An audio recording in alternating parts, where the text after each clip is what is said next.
IOC President Thomas Bach has suggested that a ceasefire or peace deal could influence Russia's This participation in decision is future not Olympic depending Games. on the war, the suspension of the Russian Olympic Committee. If we would make this depending on the war, we would have to suspend maybe 50 or even 100 national Olympic committees more While Russian the athletes world. remain banned from competing as a team due to the country's invasion of Ukraine, only a few were allowed to compete as neutrals. We are a politically neutral organization. The first condition for Russia to participate is to follow the rules. And there the ball is in their court. And there the controversy continues, with Russian officials calling the restrictions discriminatory.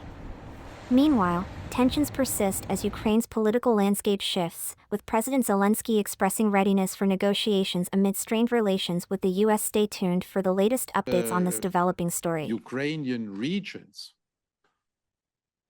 would be defined somehow in agreement with everybody. Then, of course, the IOC, I cannot speak for the IOC anymore. Until then, I don't know. But it was always our policy, and I hope it will be, that we will not take political sides and not take political sanctions, as some have done, even in the Olympic movement. But that then, we would accept, of course, kind of international law. The territories is not up to us to decide. This is then for governments and states.